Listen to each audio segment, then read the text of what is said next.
I'm Roy Lee Lindsay with the North Carolina Pork Council, and I want everyone to remember bacon makes everything better.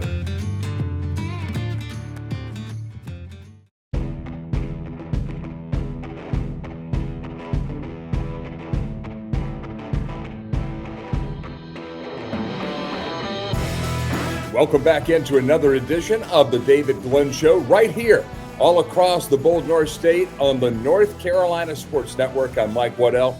He's David Glenn. And DG, the College World Series is over for the Wolfpack and Tar Heels. What a great run for both of those teams. The U.S. Open has come and left Pinehurst with Bryson DeChambeau taking home the championship in a brilliant, dramatic fashion, as is often the case there in the land of the pine. But sports is still rolling on here in North Carolina, and over the last year, we have had a great time chronicling it all right here in our first year of operation. And coming up July 10th, it'll be the North Carolina Sports Awards. And I tell you, it's been tough trying to figure out what the best moments have been over this past year in sports here in the good old North State. Yeah, it's great to be with you as always, Mike. And I think you're right. We have a relatively small number of categories with our annual awards so as not to make it too complicated. But think about Athlete of the Year. I mean, Carolina Hurricanes fans might think it's Sebastian Aho or somebody else. Wake Forest fans might think it's their baseball star, Chase Burns. NC State fans could make it, DJ Burns of the men's basketball team, Peyton Wilson of the football team. They have other great players, of course, in other sports at State.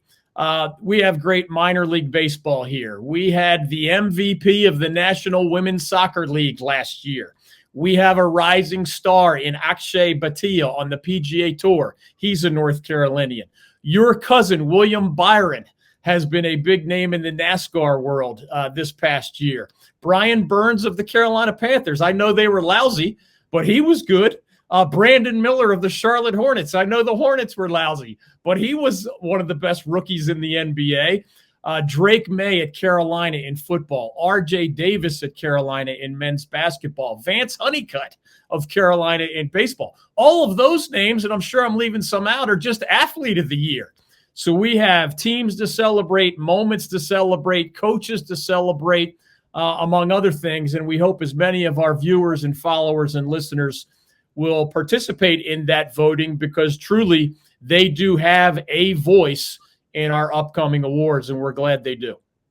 And that voting starts on X, our account, the NC Sportsnet. You can start to see these categories roll out, and the fans will have 50% of the vote coming up in the North Carolina Sports Awards. We call them the Pineys, and that will be on Wednesday, July 10th at 6 p.m. right here exclusively on the North Carolina Sports Network. But it's always basketball season here on Tobacco Road, and it's NBA draft season. David, I know this is a real pet project for yours, looking at the correlation between collegiate basketball champions and the NBA draft. And while UConn has won back-to-back championships, even though their biggest win may have been keeping Danny Hurley in stores, and the Huskies, Alabama, Kansas, others along with Duke, along with North Carolina, right here from our neighborhood, are considered to be some of the favorites to cut down the nets next year in April in San Antonio. But 30 years ago, David, 30 years ago, you started writing about the stunning connection between having future NBA draft picks on your college roster and then going on to win the NCAA championship. When exactly did you start this research, and why? Well, Mike, because you and I are in the same age bracket, you may be a hair younger than I, but a lot of our listeners and followers and viewers, even if you're 10 years older than I, 20 years older, 10 or 20 years younger, I think many of you will be able to identify with this particular time on the calendar.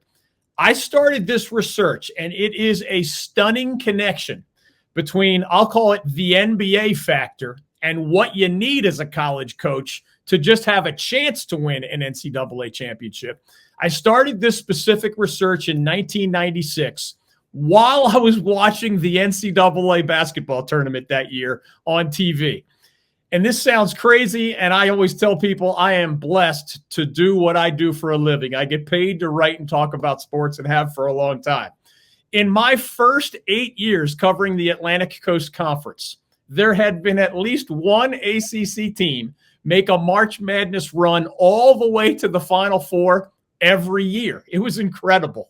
Like, just through my young journalist eyes, I could not believe what I was seeing. I was surrounded by amazing coaches, amazing players, amazing programs, and I had so many fun topics to cover at that time. Duke, remember, went to the Final Four in 1988 and 1989. I start there because that's when I started covering the ACC as a professional. Both Duke and Georgia Tech, remember Bobby Cremins and Lethal Weapon 3? They were there in 1990. Final Four. Duke and Carolina. Everybody remembers the more recent example. Duke and Carolina were both in the Final Four in 1991, when, of course, the Blue Devils ended up getting Mike Krzyzewski, the first of what would turn out to be his 5 NCAA titles. Then Duke repeated as the national champion in 1992. Then UNC won it all in 1993, giving Dean Smith the second of his 2 NCAA titles. Well, then the Blue Devils made it back to the Final Four in 94. Then the Tar Heels made it back to the Final Four in 1995.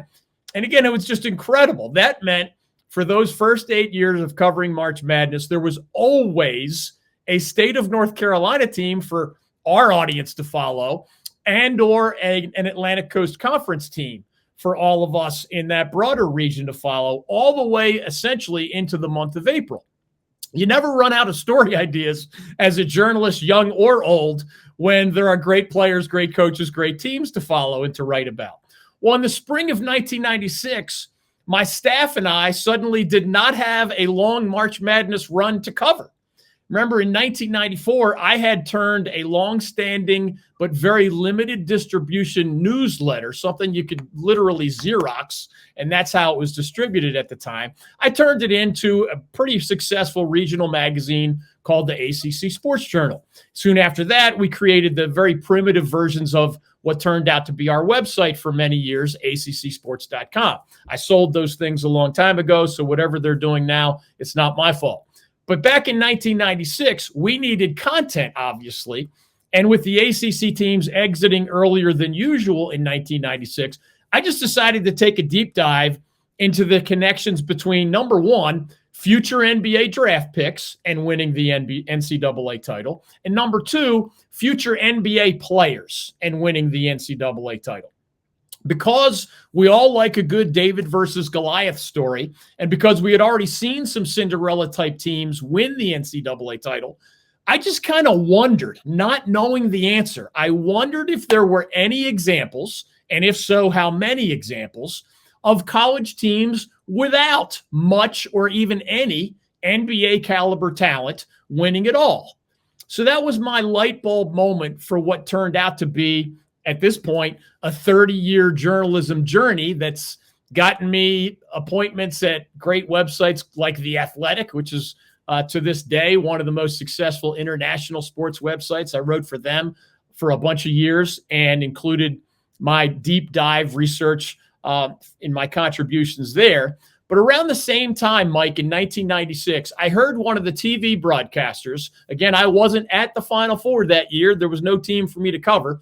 I heard one of the TV broadcasters mention that Bob Knight's team at Indiana in 1987 had been the most recent example of that time of winning the NCAA title without having a guy who turned out to be a future first-round NBA draft pick.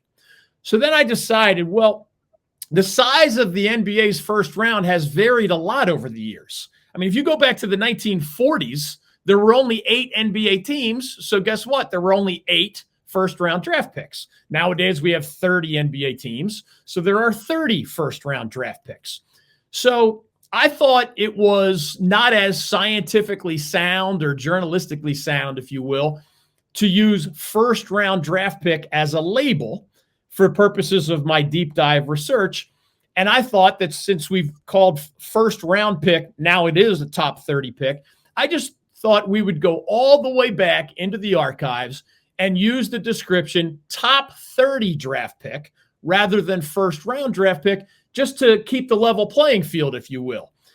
if you were a top 30 pick in 1940 whatever, that means NBA general managers and coaches and advisors thought you were one of the 30 best pro prospects on the planet. And that says something, right? These people, their jobs depend on evaluating talent. To me, whether it was 1947 or 2024, if the powers that be thought you were one of the 30 most promising pro talents on planet Earth that was eligible that year, there's a value to that. So again, as we dive into the details, I want to underline using the phrase first round draft pick is a little different than using top 30 draft pick. Sure enough, when I applied top 30, you know who was a top 30 pick? Steve Alford of that Bob Knight team in 1987. That was his star guard. He wasn't a first round pick because the first round was smaller in 1987, but he was a top 30 pick because he was considered one of the best pro prospects eligible in that year's draft. Now, again, there are 30 teams. There are 30 first round picks. Steve Alford was a top 30 pick. So that's stuck in my brain. The broadcaster had said the last college team to win the NCAA title without a first round pick was 1987 Indiana. Well, as it turned out, those Hoosiers did have a top 30 pick. So I wondered, what if I just kept going back into the archives? Was I going to find a college champion that didn't have any future NBA players, that didn't have any top 30 picks rather than that first round label? I didn't even have a theory at the time, Mike. You know, the best journalists don't reach a conclusion in their minds and then do the research. You let the research lead you to the evidence that leads you to the conclusions. The best journalists are much more like the best detectives in the criminal justice system or smart Americans in the voters' booth. You cut out the grift and the con artists and the liars and the nonsensical conspiracy theorists. You focus on sane evidence and you let that evidence lead you to whatever conclusion, whether that conclusion was what you hoped it would be, thought it would be or not. That was my approach in 1996. I wasn't sure what I was going to find, but what I did find ended up getting me now 30 years worth of invitations from TV shows and podcasts and national sports writers and radio shows. And of course, I've been able to share it on our variety of platforms over the years, including as we speak, I have a 6-part series on this topic at our website, ncsportsnetwork.com. In sports, we talk a lot about impact players who make a positive difference. When it comes to our state's economy, the North Carolina pork industry is a true MVP. Each year, the pork industry plays an important role in supporting rural communities across our state. It contributes more than $10 billion a year to the North Carolina economy and supports more than 44,000 jobs. Learn more about their positive impact at ncpork.org. The North Carolina Pork Council, the foundational partner of the North Carolina Sports Network. So when you dove into that research on the connection between an NCAA championship and NBA draft pick status, what was your number one finding? Well, Mike, going back to the creation of the NBA draft, of course, you couldn't be a draft pick prior to the creation of the draft, right? That's why I started this research going back to 1947. Here's the bottom line. Every one of college basketball's national champions, that means 77 in a row now. The world has changed a lot. College basketball has changed a lot. The dynamics have changed. The size of the NCAA tournament has changed. The size of the NBA draft has changed. The size of the NBA has changed. 77 NCAA champions in a row had at least one player on its roster who went on to become a top 30 NBA draft pick, which again, nowadays translates into a first round NBA pick. There were 0 exceptions, Mike. This is 78 consecutive years of history that shows if you want to win the NCAA men's basketball title, you had better have what we now call a future first-round NBA draft pick on your roster. And as my research ended up showing, for the most part, you better have more than one future NBA first-round draft pick on your roster. That's the bottom line. We'll dive into the details, but you wanted my number one takeaway. That was it. And I can promise you, when I asked coaches, college and pro, when I asked sports writers who cover college basketball or pro basketball, if that was the conclusion they thought I was going to find when I dove into decades worth of research at this point, 78 years of history, the majority of them did not think that was going to be my conclusion, but that's what it is. Whether you're talking about the 2024 UConn team that just won it all, or a team that won it all back in the late 40s or early 50s, the bottom line is the same. You had at least one, and almost always more than one, future first round pick. Again, the proper phrase going back to 1947 is future top 30 NBA draft pick. There were no exceptions in 78 years, and that is not something you see very often in the sports world, college or pro. David, beyond that number one finding, what else did you learn in your research when it comes to putting the right ingredients together to cook up an NCAA championship team? Yeah, this was another layer of surprise, Mike, because the bottom line, again, over 78 years of research, is that the average NCAA champion had 3 future top 30 picks. Again, nowadays we use the phrase first round draft picks. So for the recent teams, you can accurately say let's say the last 2 decades, that's how long the first round of the NBA draft has been 30 picks. For the last 2 decades, that's 20 national champions have averaged 3 future first-round picks on their roster at the time they won it all, and they have averaged 5 future NBA players. And the way we measure that is whether you played 1,000 games of the NBA or 1 game or 1 season in the NBA, you do qualify as somebody who went on to the NBA. But I even broke that down. This is the geeky lawyer, scientist, journalist in me. I measured both every NCAA champion for 78 years. How many of their players went on to be top 30 picks? And again, that average, not just recently, but over the longer haul, is 3 future top 30 picks. Again, modern day teams, 3 future first round picks. But the average number of future NBA players of these 78 years worth of national champions is 5. I doubled down on the research by breaking it into 2 categories. Again, one is really simple. How many guys on your team at the time you went at all, whether it was Mike Krzyzewski in 91 and 92, Dean Smith in 1993, or more recently, a Tony Bennett at UVA or a Roy Williams at UNC, or any of Coach K's 5 national champions at Duke. How many of your guys from that title team went on to play in the NBA? But separately, how many games did those NBA guys turn out to play in the NBA? I was looking for a way, because NBA players can be so illusory, if you will, right? The guy who played 1,000+ games in the NBA was much more of an NBA guy, an NBA talent, if you will, than the guy who played 1 or 2 games. So I still thought, how many of your players went on to the NBA? I thought that number had some value, but I also wanted to measure, well, there's a difference between the guy who lasted 1 season and the guy who lasted for 17 seasons or something crazy. So I measured both numbers. And the bottom line is, again, 3 future top 30 NBA draft picks was the average for the NCAA champions going back 78 years, and 5 future NBA players. I'll get into the games breakdown when we get into some more specific teams, but let's just say the whole Cinderella story, it simply doesn't exist.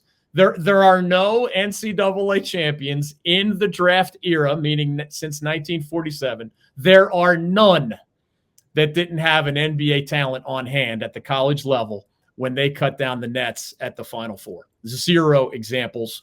And those averages remind you that you better have more than 1 future NBA player if you expect to be the one cutting down the nets in March Madness. One of my favorite restaurants in Raleigh for many years now has been The Oak, Scratch Kitchen and Bourbon Bar. It's located on Lake Boone Trail, which is a perfect location for a great meal and beverage if you're on your way to nearby Carter Finley Stadium or perhaps PNC Arena for a concert, Wolfpack or Hurricanes game, or other event.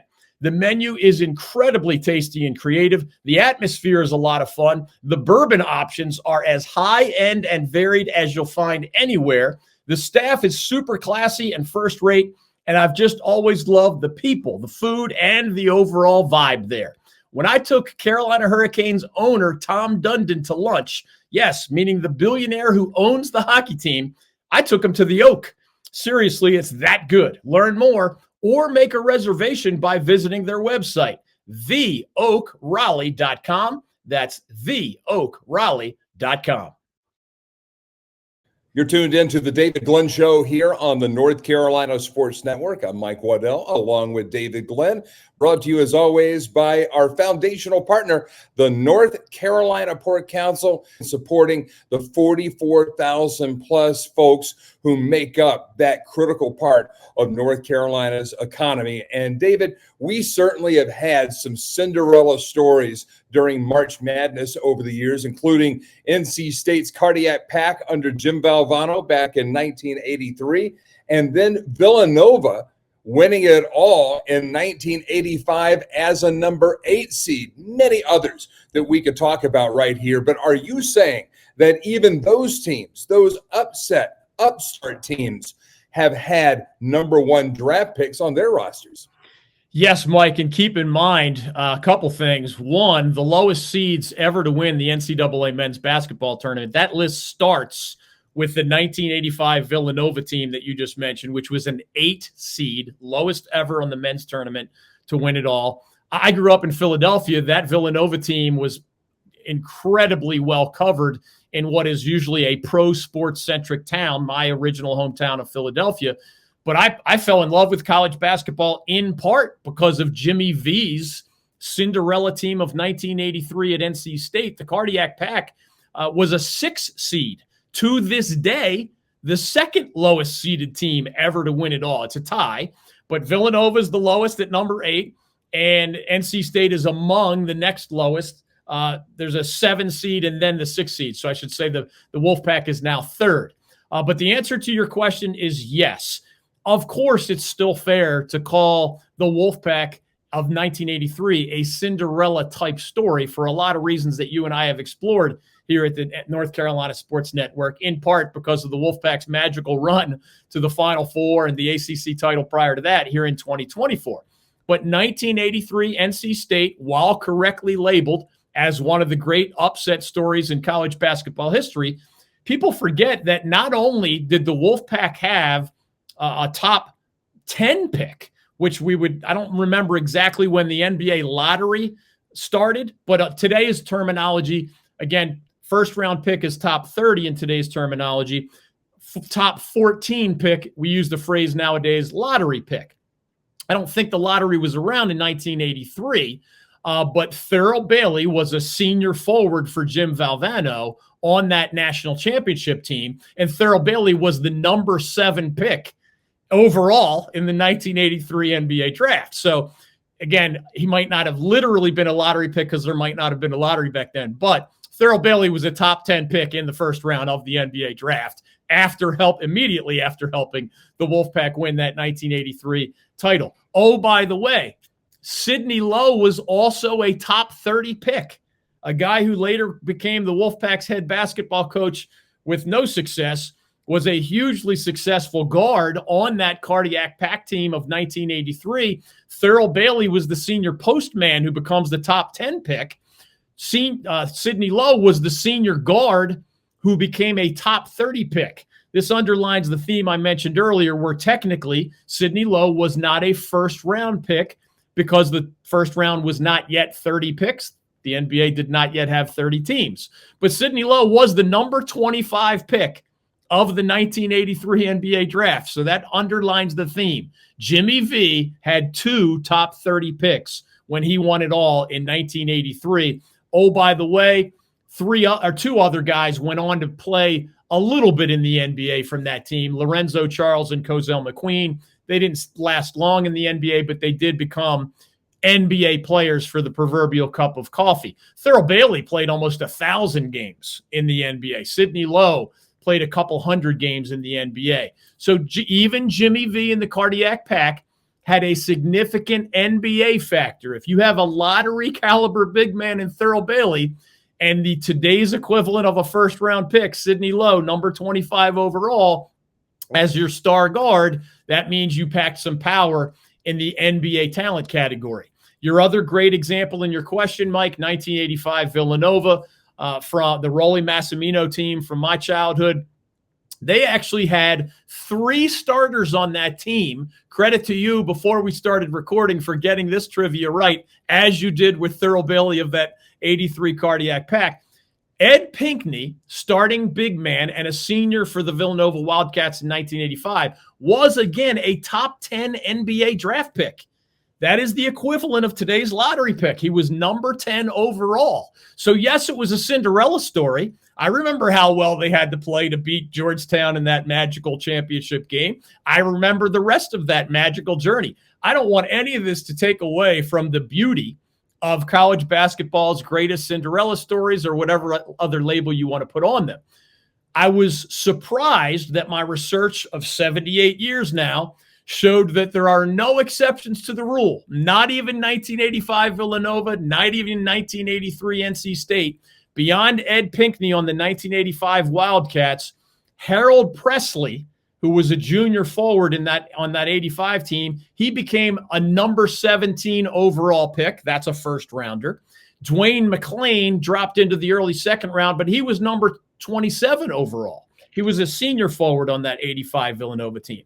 That means 3 of Rolly Massimino's starters on that 85 8 seed Cinderella story, 3 of his 5 starters became what we call today a first round pick, meaning top 30. Again, Dwayne McClain was 27 overall. He technically was early second round. But for the purposes of my research, I use the phrase top 30 overall pick. Ed Pinckney, Harold Presley, Dwayne McClain, all were the equivalent of today's first round picks and all played in the National Basketball Association. Ed Pinckney played 800 plus games in the NBA. Dwayne McClain was more of a cup of coffee guy. Harold Presley was in between.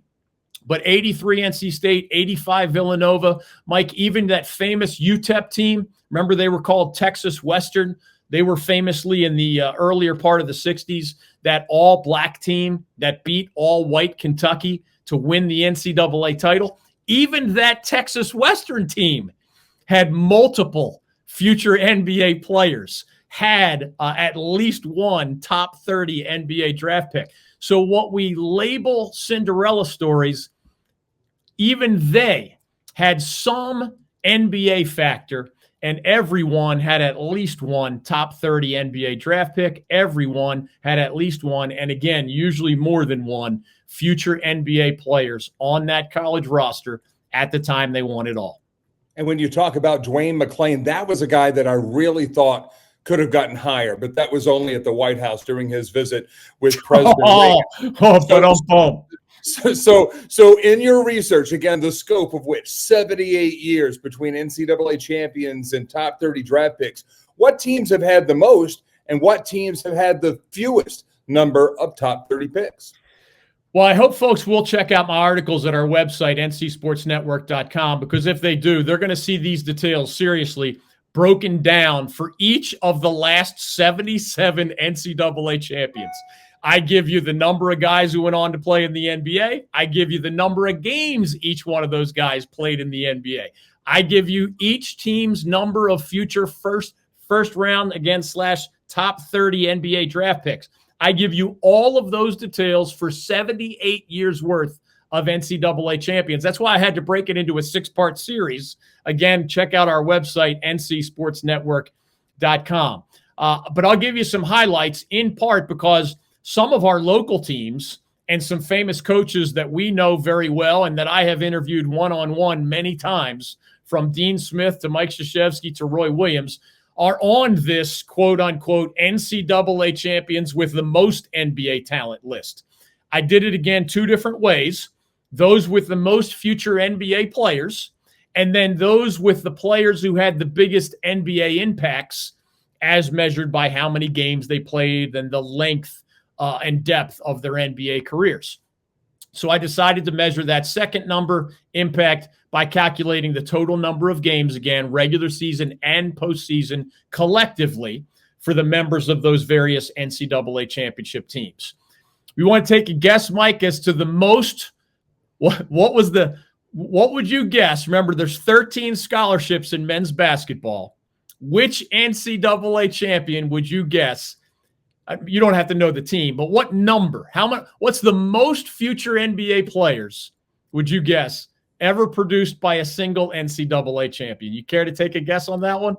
Just NBA players or top 30? No, you could do either one, but for first, you don't have to give me the team, but out of 13, what would you think is the most guys who at least made the NBA, counting cup of coffee, et cetera? Well, I'm just going to go back to my favorite team, the 1982 North Carolina Tar Heels, that had Buzz Peterson that saw time in the NBA. I think he was a 7th round draft pick. You had James Worthy, Sam Perkins, Michael Jordan. That is a good guess, but to the wrong category. Okay. The 1982 Tar Heels of Dean Smith. So remember, there's the most NBA players produced NCAA champions category. Heels are not on the 82 Heels are not on that one. But on the list of biggest NBA impacts, the 1982, and credit to you for nailing this, the 1982 North Carolina Tar Heels are the only NCAA champions ever to produce 3 different guys who each played more than 1,000 NBA games. Michael Worthy, Jordan, Perkins, obviously. Jordan. James Worthy, obviously. Sam Perkins, I believe, played 17 years in the NBA. So all 3 of those guys were top 4 in the first round. Jordan, Perkins, and Worthy were all top 4 picks. They came out different years, obviously, but they were all top 4, and they all played more than 1,000 NBA games. When you measure the total number of NBA games played by various NCAA champions, the 1982 Tar Heels are 3rd in most games played. The 2009 North Carolina Tar Heels are 2nd on both lists. The 2009 Tar Heels produced 7 future NBA players. That's the second, tied for the second most ever. And those same 2009 Tar Heels of Roy Williams ultimately and collectively, remember, played more than 4,000 NBA games. That is the second most ever. And just to refresh folks' memory, Danny Green was on that team. He ended up not getting drafted, but he ended up playing the most NBA games of the 2009 Tar Heels. So Danny Green's played, I believe it's 1,001 NBA games, and he's not even technically retired yet, if I remember correctly. Right. Wayne Ellington lasted a long time in the NBA. Ed Davis, long time in the NBA. Ty Lawson, long time in the NBA. Tyler Hansbrough, not quite as long, but he played almost 500 NBA games. Tyler Zeller, almost 500 NBA games. And even a guy like a backup point guard, Larry Drew, ended up playing a handful of games. But that's 7 different players from a single national champion, the 2009 Tar Heels. Again, 7 is the second most ever produced by any NBA champion, NCAA champion. And the 4,000-plus NBA games played by that group I just broke down for you, that is also the second most ever.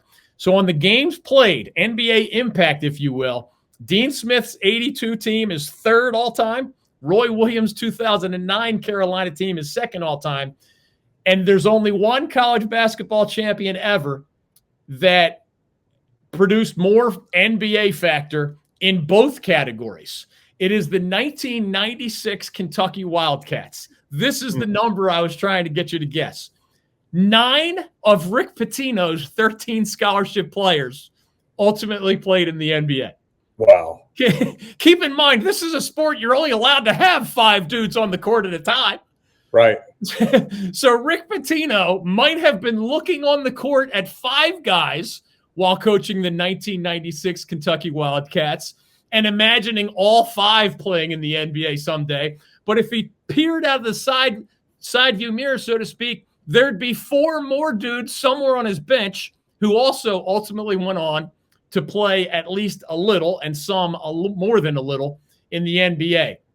Those 9 guys played a total of 4,560 total games. When I tell you I dove into the details, I'm not kidding.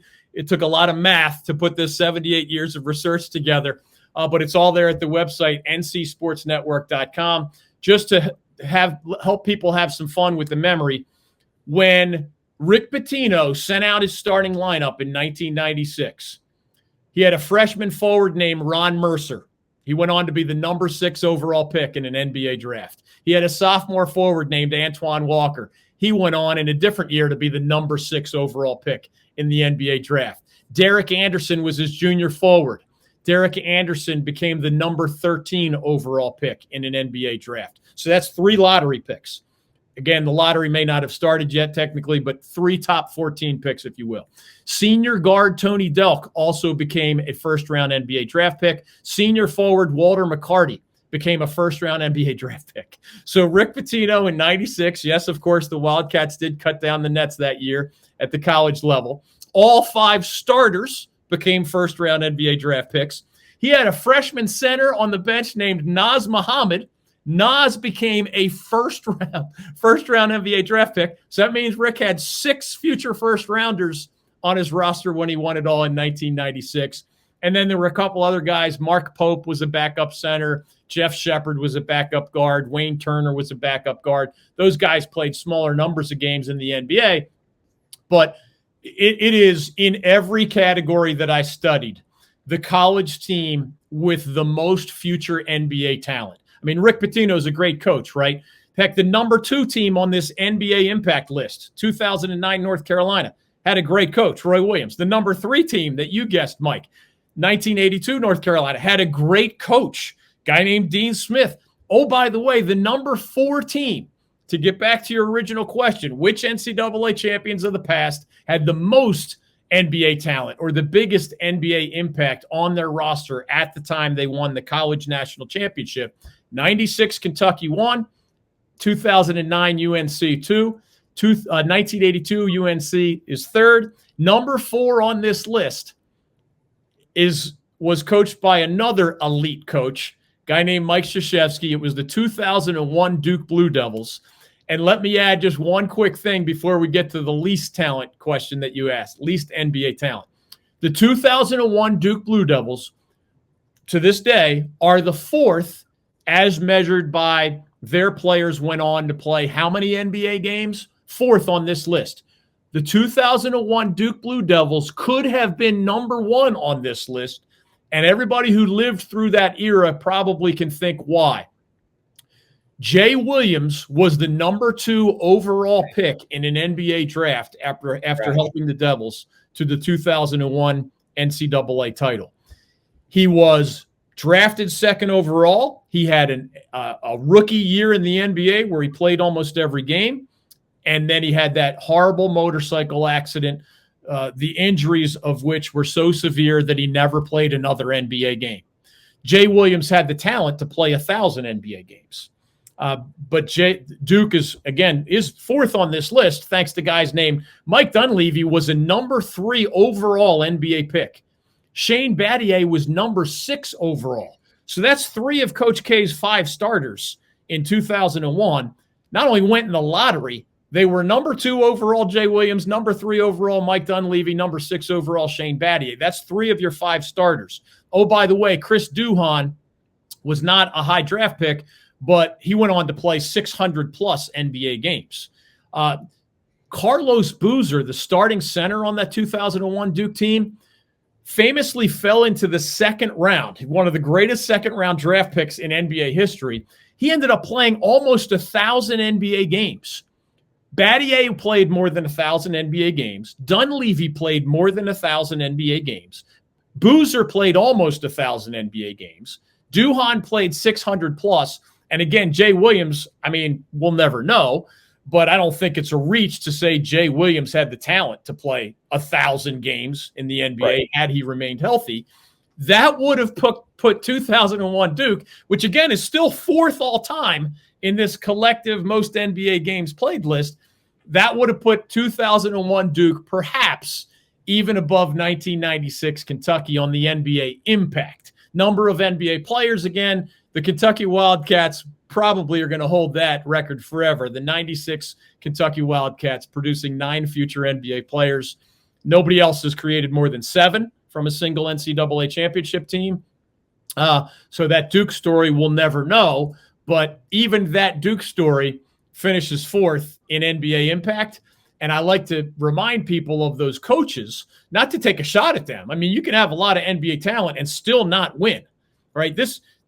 My 78 years of research do not prove that if you have NBA talent, you'll automatically win the NCAA championship. This is not a cause and effect. If you sign NBA talents, you will win the NCAA title. It doesn't work that way. What this history proves and underlines, and what this research, well-documented research over 30 years shows, is that if you want to be among those with a chance to win the NCAA title, you better find and sign and develop some NBA caliber talent, and usually not just one again. But I bring up those coaches: Rick Pitino, 96 Kentucky; Dean Smith, 82 Tar Heels; Roy Williams, 2009 Tar Heels; Mike Krzyzewski, 2001 Blue Devils. It's when those guys didn't have talent. Guess what? At the very beginning at Duke, when Mike Krzyzewski didn't have those kind of players, he didn't win. When Dean Smith was starting at Carolina and didn't have those kind of players, he didn't win. I mean, there was the concerned Iron Dukes who wanted to fire Mike Krzyzewski in the early 80s. There was the infamous hanging of Dean Smith in effigy before he got things rolling in Chapel Hill. It's always more about the Jimmies and the Joes than the X's and the O's. The coaches don't even matter unless you have enough talent on hand to make the coaches matter. So again, credit to those brilliant coaches for getting these mega talented teams all the way to the top of the mountain.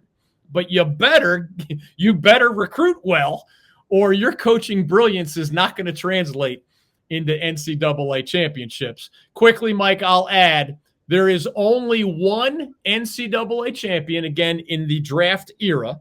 NBA draft started in 1947, so I didn't go any further back than that. There is only one NCAA champion during the draft era that produced only one guy who made the NBA. It was Pete Newell, is a legendary name in basketball history. He was coaching the Cal Bears in 1959. And his starting center, a guy named Darryl Imhoff, I'm not even sure I'm pronouncing his name correctly. He played well before I was born. But he was a brilliant player for the Cal Bears, the number one reason they won the NCAA title in 1959. He did go on to be a high NBA pick, and he did play a long time in the NBA. That is the only example, Mike, in this 78 years of research that I did, of an NCAA champion producing only one NBA player. Again, the average is 5, and the average is 3 top 30 NBA picks, but the average is 5 future NBA players per national champion at the college level. Credit to 1959 California, but that's the only example. I will add quickly that there were 5 NCAA champions over 78 years that produced only 2 NBA players each. You remember Kevin Ollie's UConn team in 2014. They were another of those very low seeds to win it all. That Kevin Ollie team in 2014 really had Shabazz Napier. He was a first-round draft pick, their senior guard that year, did become an NBA first-round pick. He did hang around the NBA for a while. They had a second player who had a little cup of coffee in the NBA, but that's 24 UConn. That famous Don Haskins coached Texas Western team I mentioned earlier from 1966, they produced only 2 future NBA players. And oh, by the way, and y'all can go to the website, ncsportsnetwork.com, for all these details. Again, only one team ever produced only one future NBA player. The NCAA champion all time that had the smallest NBA impact, I'll call it, by games played, was the 1957 North Carolina Tar Heels. This is a weird story. I'll try to summarize it quickly. Most ACC fans know that the Tar Heels of 1957 were coached by a man named Frank McGuire. They famously went undefeated for the entire season. They beat a Wilt Chamberlain-led Kansas Jayhawks team in the national championship game. This is an odd pair of things to say back-to-back, but the starters on Frank McGuire's 1957 UNC team, actually 4 of them became top 30 NBA draft picks. Again, not first rounders because the draft was much smaller back then. But Pete Brennan, starting forward, was a number 4 overall pick in the draft. Lenny Rosenbluth, starting forward, was number 6 overall. So those guys were first rounders. Joe Quigg, starting center, was number 11 overall in the NBA draft. And Tommy Kearns was number 30 overall. He was their point guard back in 1957. So the Frank McGuire Tar Heels at 57 had 4 future top 30 NBA draft picks. Again, that's the phrase we've used throughout this research, top 30. Not all of them were first rounders because the first round of the NBA draft was so small back in 1957. But those guys collectively, Joe Quigg famously turned down pro basketball to become a dentist. The world was a lot different back in 1957. Tommy Kearns only played 1 NBA game. Pete Brennan only 18 NBA games. Lenny Rosenbluth played a little bit longer in the NBA. But the 1957 Tar Heels players collectively went on to play only 105 NBA games. That is by far the smallest number in this 78 years of research. So just as that Roy Williams team, that Dean Smith team, had 2 of the biggest NBA impacts in the history of NCAA champions, the 1957 Tar Heels, at least by NBA games played by that measuring stick, had the smallest NBA impact of these last 78 years worth of NCAA champions. The original Saltworks has become a legendary breakfast, brunch, and lunch place in Wilmington for both locals and out-of-town visitors over the last 50-plus years. Our good friend Bob Hubbard owns the place, but he's also the one cooking your food and often roaming the dining room to greet you with a smile and to make sure your visit is a great one. Bob has been running the show at this unique roadside diner for more than 20 years now, and he and his friendly, hardworking staff aim to treat you like one of their own. Try Bob's homemade omelets, or special recipe grits for breakfast, or his legendary cheeseburgers for lunch. The original Saltworks, your breakfast and lunch choice on Oleander Drive in Wilmington. Bringing it home now on this edition of the David Glenn Show, DG and me, Mike Waddell, right here on the North Carolina Sports Network. If you're looking to make a move like a lot of these future NBA players do, you got to call Excel Moving and Storage. They did a great job with my recent move from the Raleigh area to Charlotte. And David, you can't put enough stock into great movers, and the folks at Excel Moving and Storage do an outstanding job. I love those guys. I know them personally. Jim Dorsett and Jody Hatley are 2 really good guys. You know, they formed their own company decades ago. They're partnered with Allied Van Lines. So it's the benefit of going to someone local / statewide here in North Carolina, and they'll take care of you anywhere. They'll take you even internationally or anywhere across the country. Mike moved within North Carolina. But there's no better combination than local people that you trust, and I vouch for them personally, and Mike used them personally very recently, with the resources of a national and international company like an Allied Van Lines. It is the best of both worlds. And as we always say, if you want to support us at the David Glenn Show, if you want to support us at the North Carolina Sports Network, in addition to listening and watching and subscribing and reading, one of the most important things you can do, unless you want to become a sponsor, which we're open to that idea as well, one of the most things you can do if you're not a business owner or you're not a decision maker at a business and you can't sponsor us that way, is to support our sponsors. And we try to list them as often as possible. They're all right there on the front page of our website. You want something to eat? We have a great partner. You need to move? We have a great partner. You need to manage your time better? We have a great partner. You need insurance, as we all do, personal and commercial, we have a great partner. So please, please, please take care of our partners because they take care of us. And without them, we truly would not be here having this fun, talking sports and writing about it at the North Carolina Sports Network. Well, the NBA draft is going to take place this Wednesday and Thursday up at the Barclays Center in Brooklyn. Should be a big time for a lot of guys who are getting the calls now to go to the green room. Though Zach Edey from Purdue has decided to stay back with his friends and his family and to celebrate there. But David, as you look ahead to the NBA draft here in 2024, who are some of the ACC players that fans should keep an ear and eye on as they come across their TV sets coming up this week? Yeah, Mike, whether people are watching and listening before that draft starts, or maybe they're just catching up to us after that draft has already taken place, a couple important things to remember, because wherever these guys end up getting selected, the Atlantic Coast Conference has a prominent place in the NBA. And I mean historically and also modern times. What league has the all-time record for the most first-round picks in a single year? It's the Atlantic Coast Conference. Back in 2017, the ACC had 10 first-round picks, which is just an insane number. 2 years later, the ACC tied its own record with 10 first-round picks. There's only 30, Mike, and 10 of the 30 came from the ACC in 2017 and in 2019. I'm not sure it's pure coincidence, by the way, that the ACC also produced the national champions in those years. It was Carolina in 2017. It was UVA in 2019. You know how they say playing with and against the toughest competition can sharpen your knife, so to speak, for when you need to be at your best during March Madness. Those were locked and loaded with NBA talent, ACC lineups in 2017 and 2019. Again, to me, they not mere coincidence that they set and tied the record for all-time first-round picks as a league in the same years that one of their members won the NCAA championship.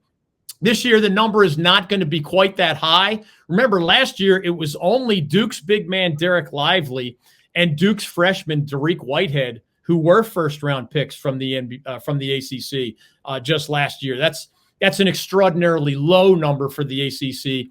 Just like the 10, got to be extraordinarily high, or it wouldn't be the all-time record. This year, it's going to fall somewhere in between. The names to watch, my favorite guy from the ACC this year is Jared McCain, the freshman guard at Duke. I believe he's going to go in the lottery. At the very least, he's good, meaning top 14 picks. He's smart. He's a hard worker. He is an even-keeled guy who's a good teammate. He's, of course, a brilliant shooter, and everybody needs shooters. He's got some good size to him as well. Jared McCain, possibly first off the board from the ACC. His teammate at Duke, Kyle Filipowski, the sophomore big man, is also going to be a first-rounder, almost certainly. You don't find in a 7-footer very often at the college level somebody who can shoot a three-pointer to beat you, but also beat you off the dribble at 7 feet tall. Filipowski showed as a multi-time All-ACC player that he could do that at the college level. There are more of such guys in the NBA, of course, but they're few and far between in the world of basketball. So I think Filipowski and McCain, there's a chance those two Duke guys will be the first two off the board from the ACC. But I remind folks, Mike, NBA scouts do not look exclusively at what you've done. They look as much at what they think you can do.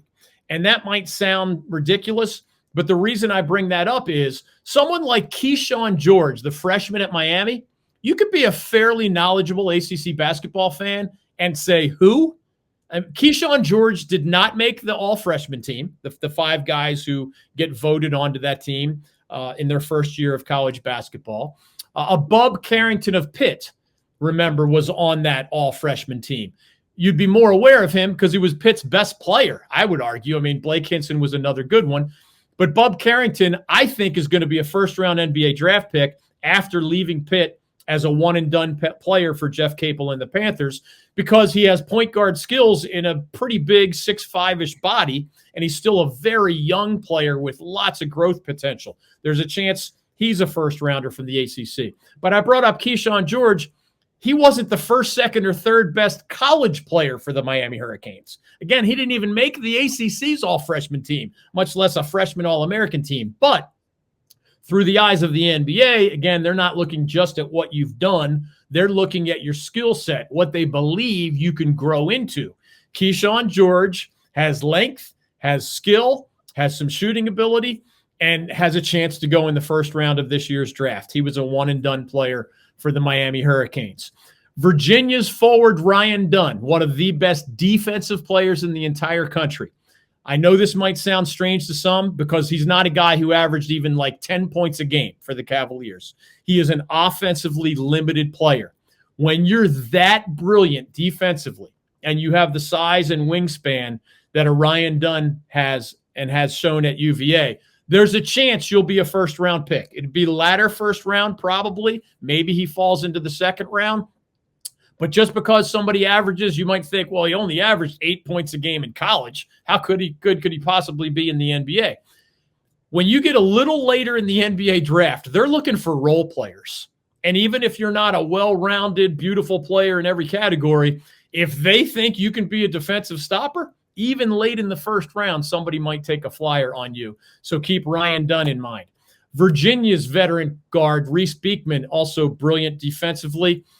He's probably not going to be a first rounder, but he may be drafted. This year's the first time, by the way, that first round is on the Wednesday night. The second round is on a Thursday night. They broke it up for the first time. The NBA is pretty good at that marketing thing. And the NBA draft, for those who don't know, is a TV juggernaut, not to the size of the NFL draft, but some of the most popular leagues in the world turn even non-games into big TV events. And the NBA draft is a great example of that. So Jared McCain, Kyle Filipowski, Bub Carrington of Pitt, Keyshawn George of Miami, Ryan Dunn of UVA, Harrison Ingram, the guy who turned pro after that 1 year at Carolina, 3 years of college. He could go in the first round, could fall into the second round. We'll see. But he has a great chance of sticking on an NBA roster. Remember, Hunter Salas decided to stay at Wake Forest. Jameer Watkins decided to stay at Florida State. So you will not see their names in this year's NBA draft. If you want to expand the ACC conversation just a hair, a guy from the University of California, Jalen Tyson, would have been an ACC player because the Bears, of course, are arriving this summer. He decided to turn pro early instead, so you will not see him as an ACC guy. You may see him as a first-round pick, maybe a second-round pick, Jalen Tyson of the Cal Bears. Beyond that, you have P.J. Hall, the All-ACC first-team big man from Clemson. Most people don't think he'll be a first-rounder. Maybe he'll be a second-rounder. We will see. Judah Mintz, the Syracuse point guard, is in this draft. Maybe he gets drafted in the second round, maybe not at all. I mentioned Reese Beekman. Mo Diarra of NC State, maybe a second rounder. Maybe he has to try to make it as a free agent. But those are the biggest names worth mentioning. Remember, a handful of other guys decided to stay in school, or some of them not stayed in college. They're not all coming back to their same school. Some are transferring to a different place, like a Norchad Omier of Miami. He stayed in college, but he left the Miami Hurricanes. There's a few examples of that. We have another article at ncsportsnetwork.com if you want a reminder of who's available from this year's Atlantic Coast Conference, or even maybe you want a reminder because you're looking forward to the next college season of which of these biggest talents decided to stay in school. Okay, David, so given that research scope of 78 years of NBA and NCAA championship correlations, who 5 months from now, when the 24-25 season starts in college basketball, which team out there is going to have the most NBA draft talent coming up, maybe nationally, but maybe even if you want to focus right here in the ACC? Yeah, I'll give you the short list. It starts with Duke. I mean, Cooper Flagg, some ACC fans have never even seen him play. Maybe you saw him with USA basketball. Maybe you saw him as a brilliant high school player. But Cooper Flagg may be the #1 overall pick in next year's NBA draft after being a one-and-done player at Duke. He is a true freshman at Duke this fall, of course. He's about 6'9", 200 pounds. He's just an amazing player. He can do everything. He can shoot threes. He can drive past you. He can block shots. He's a gritty guy. He's a leader. He's smart, high basketball IQ. He's just a brilliant player. Duke also has an incoming freshman named Kamen Malowich. That's how he pronounced his name when I saw him in a video. He's 7'2", 250 pounds. Some believe he'll be a one-and-done player for the Blue Devils, maybe a lottery pick with Cooper Flagg in next year's NBA draft as well. So Duke, by the way, has more future NBA players than just those two. But sticking with our theme, every NCAA champion for 78 years has had at least one top 30 future NBA pick. There's a couple on this coming year's Duke team.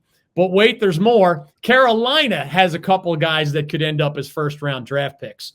R.J. Davis, by the way, even though he was just the ACC Player of the Year this past season, he, of course, is staying in school, is going to be with the Tar Heels again this coming season. He's not really on the NBA's radar as a possible draft pick. He might have to try to make it as a free agent. Maybe somebody picks him in next year's second round. We'll see. Long way to go. Brilliant college player. But as with the example, Keyshawn George didn't do much in college, but they view him as a possible first-rounder. R.J. Davis was just first-team All-American and ACC Player of the Year, and they don't really view him as a first-round pick candidate at all. That's just the way it goes. However, the Tar Heels, to get back to Mike's question, who has probable future NBA talent on hand? 2 incoming freshmen at Carolina have a chance to be future first-round draft picks. One is Ian Jackson, the McDonald's All-American guard that we've talked about quite a bit. 6'5", incredibly creative New York City guy, just brilliant with the ball in his hands. But the other freshman who doesn't get quite as much attention, Drake Powell, he is from Northwood High School in Pittsboro, North Carolina, right there near Chapel Hill. 6'6", 200-poundish wing player. He's got some ups and some skill and some edge to his game. He has a chance to develop into a first-round NBA draft pick. So Carolina will have some of that talent. I'll tell you what, there's a guy named Jaleel Bethea who's going to be an incoming freshman at the University of Miami, has a chance to be a future first-round draft pick. I mean, I know with incoming freshmen, just fresh from the high school ranks, it's more speculative unless it's a Cooper Flagg type guy where it's almost a no-brainer as long as he stays healthy. Some of these other guys, yeah, there's more of an educated guessing game going on. But Miami has at least one guy on its roster that's a probable first-round future NBA draft pick. And I'll add the Syracuse Orange to this list, Mike. And I may be forgetting somebody. It's a big league now with 18 teams. But a guy named Donnie Freeman arrives this year with the Syracuse Orange. Adrian Autry, obviously, coming off his first year as Jim Boeheim's successor. Donnie Freeman was a prep All-American, and the NBA scouts view him as a possible future first-round draft pick. 6'9", 190-something pound guy, 5-star, played at IMG Academy in his final year at the prep level. There are others. I mean, go to our website, again, ncsportsnetwork.com. We have recruiting snapshots for every one of those 18 ACC schools, again, including Stanford and Cal and SMU.